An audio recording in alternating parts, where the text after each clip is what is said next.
Continue అవుతూనే ఉన్నాయి. So Ponnam Prabhakar అలాగే అడ్లూరి లక్ష్మణ్, అజారుద్దీన్ వీళ్ళందరూ కూడా గన్ పార్క్ వద్ద అమరవీరుల స్తూపం వద్ద కూడా కూర్చొని బైఠాయించి వెయిట్ చేసిన పరిస్థితి కనిపించింది. తర్వాత హరీష్ రావు, కేటీఆర్ తెలంగాణ భవన్ కూడా చేరుకున్నారు. అక్కడ కాసేపు వెయిట్ చేసిన తర్వాత గన్ పార్క్ వెళ్లే ప్రయత్నం జరిగింది. హరీష్ రావు గన్ పార్క్ వెళ్లే ప్రయత్నంలో పోలీసులు కూడా వారిని అడ్డుకోవడం జరిగింది, అరెస్ట్ కూడా చేశారు. వారితో పాటు ఆర్ఎస్ ప్రవీణ్, పలువురు బీఆర్ఎస్ నాయకులు. ఎలా చూస్తున్నారంటారు, ఏం చెప్తారు? గతంలో కూడా ఇదే విధమైన సవాల్ విసిరిన సంగతి మనందరూ కూడా తెలుసు. ముఖ్యమంత్రి స్థాయిలో సోమాజీ కూడా ప్రెస్ క్లబ్ కురా ఆడ మాట్లాడుకుందాం, చర్చించుకుందాం అని అన్నాడు. ఆ రోజు తోకం ముడిసి ఢిల్లీ పారిపోయిన సంగతి తెలంగాణ ప్రజలకు తెలుసు. మరి నిన్న 2000 కోట్ల కుంభకోణం గురుకులాల స్కూళ్ళలో జరిగిందనే ఈ విషయంపై మా మాట్లాడినప్పుడు మీకు దమ్ ఉంటే గన్ పార్క్ కి రమ్మన్నది వాళ్ళే.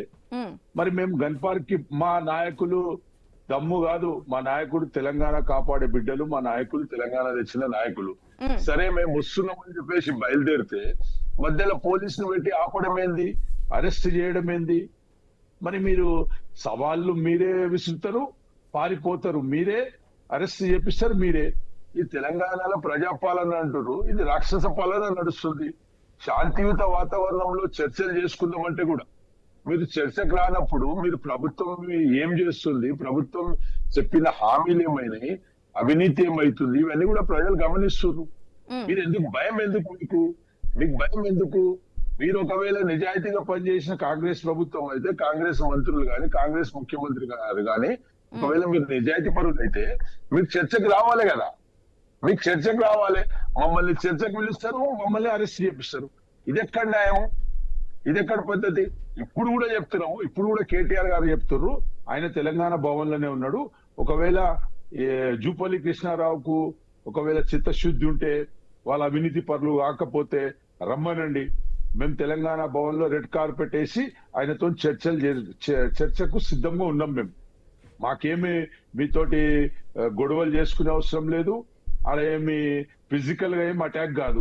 మీరు రాండి, మీ పోలీస్ బలగాన్ని తీసుకొని మీరు రాండి, మీరు వచ్చి మాతో చర్చ చెప్పండి. నిన్న జరిగిన కుంభకోణం 2000 కోట్ల కుంభకోణం గానీ, సింగరేణి జరిగిన బొగ్గు కుంభకోణం. రాజగౌడ్ గారు, అయితే గురుకులాల్లో టెండర్ల స్కామ్ జరిగింది, దానికి సంబంధించి ఆర్ఎస్ ప్రవీణ్ కూడా స్కామ్ జరిగింది అంటూ కూడా ఆయన ఆరోపించడం జరిగింది.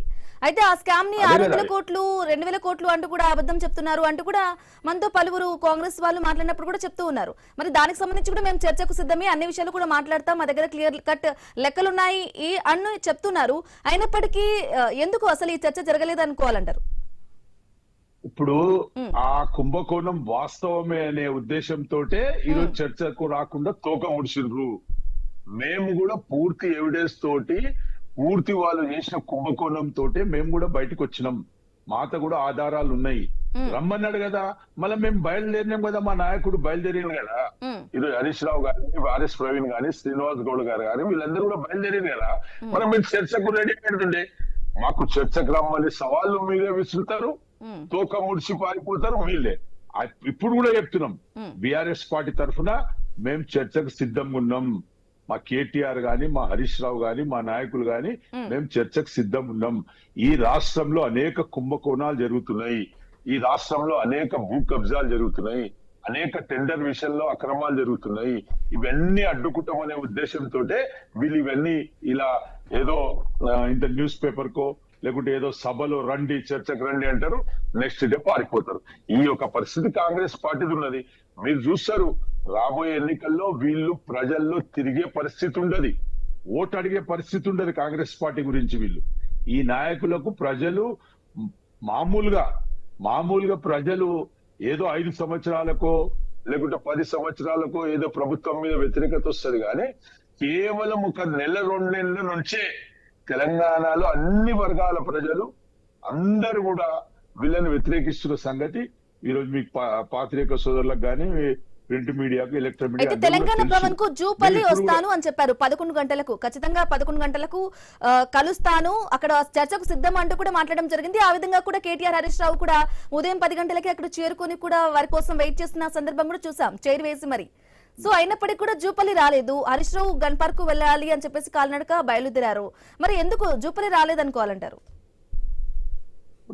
వాళ్ళతో లేదు మేడం, వాళ్ళు చేసిన అంటే కేవలం కుంభకోణాలు చర్చకు వాళ్ళు సిద్ధము అని చెప్తూనే జస్ట్ చెప్తే అయిపోతుంది అన్నట్లుగా కూడా చెప్తున్నారు అనుకోవాలంటారా? వాళ్ళు కేవలం ప్రజలకు మబ్బ పెట్టనికే, ఇగోండి మేము ట్రాన్స్పరెంట్ గా పనిచేస్తుంది కాంగ్రెస్ ప్రభుత్వం అని చెప్పుకోనికినే, అంతేగాని 1-to-1 ఫేస్ టు ఫేస్ చర్చ చేయడానికి వాళ్ళు సిద్ధంగా ఉంటే ఈ రోజు మా కేటీఆర్ గారు గాని హరీష్ రావు గారు గాని రెడీ ఉన్నాం మేము. ఓకే, ఫైనల్ గా ఏం చెప్తారు? ఈడ కాకుండా మీరు అసెంబ్లీలో చర్చ పెట్టినా ఖచ్చితంగా నిలదీస్తాం వాళ్ళను, ఎవిడెన్స్ తో సహా. ఈ కాంగ్రెస్ ప్రభుత్వం చేస్తున్న ఒక అవినీతిని బయట పెడతాము, వీళ్ళు చేసే కుంభకోణాలను బయట పెడతాము. అసెంబ్లీకి వెళ్తేనే అసెంబ్లీలో మైకులు కట్ చేస్తారు, అసెంబ్లీలోకి వెళ్ళి సస్పెండ్ చేస్తారు, అసెంబ్లీలో మాట్లాడినారు, ముప్పేటి దాడి చేస్తారు మంత్రులంతా కలిసి. మరి చర్చకు సిద్ధంగా ఉన్నప్పుడు మీరు అన్ని విధాలుగా సహకరించాలి కదా, మాకు కూడా అవకాశం ఇవ్వాలి కదా మాట్లాడనికే. మీరేమో చర్చకు సిద్ధం అని చెప్పేసి బయలుదేరుతున్నప్పుడు పోలీసులు అడ్డుకుని అరెస్ట్ చేశారు మీ నాయకుల్ని. మరి ఏం చెప్తారు ఫైనల్ గా? ఒకటే మేడం, ఈ ప్రభుత్వానికి దమ్ము లేదు, ఈ ప్రభుత్వంతో నిజాయితీ లేదు, కాబట్టే అరెస్టులతోటి అక్రమ అరెస్టులతోటి బీఆర్ఎస్ పార్టీ నాయకుల గొంతు మూద్దాం అనుకుంటారు. కానీ మేము ప్రజాక్షేత్రంలో ఆల్రెడీ ఈ కాంగ్రెస్ పార్టీ చేసిన ఒక 6 గ్యారెంటీలు గానీ, 420 హామీలు గానీ, 2 లక్షల ఉద్యోగాలు గానీ, అన్ని కుల సంఘాలకు ఏమైతే డిక్లరేషన్ ఇచ్చినో ఇవన్నీ కూడా ప్రజలకు వివరించడం.